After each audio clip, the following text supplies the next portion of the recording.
শীত এলেই মনে পড়ে বিকেলের আড্ডা, হালকা রোদ আর ব্যাডমিন্টনের জমজমাট ম্যাচ। সেই ছোট্ট সাদা জিনিসটা শাটলকক হাত থেকে উড়ে যেতেই শুরু হয় আনন্দ। কিন্তু কখনো ভেবে দেখেছেন এই শাটলককটা আসলে তৈরি হয় কিভাবে?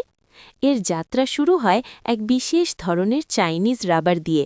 দেখতে নরম ফোমের মতো এই রাবারকে প্রথমে ছোট ছোট গোল টুকরো করে কাটা হয়। তারপর মেশিনে ঘষে ঘষে সেটাকেই দেওয়া হয় ককের নিখুঁত আকৃতি। এরপর সেই রাবারের মাঝখানে করা হয় একটি বড় গর্ত, আর চারপাশে খুব সূক্ষ্মভাবে তৈরি করা হয় মোট ১৬টি ছোট ছিদ্র। এই অংশটাই হয়ে ওঠে শাটলককের মজবুত ভিত্তি। এবার আসি সবচেয়ে গুরুত্বপূর্ণ অংশ, পালক। মুরগির পালকগুলো প্রথমে সার্ফ মেশানো পানিতে ভালো করে ধোয়া হয়।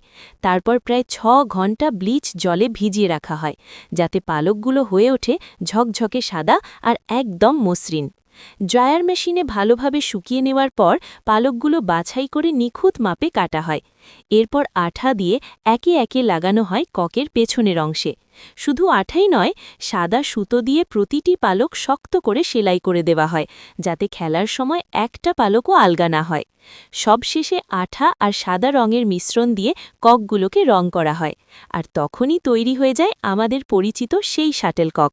এই ছোট্ট শাটলককের প্রতিটা উড়ে যাওয়া মানে শুধু একটা শট নয়, মানে শীতের বিকেলে এক ফোঁটা করে জমে ওঠা আনন্দ।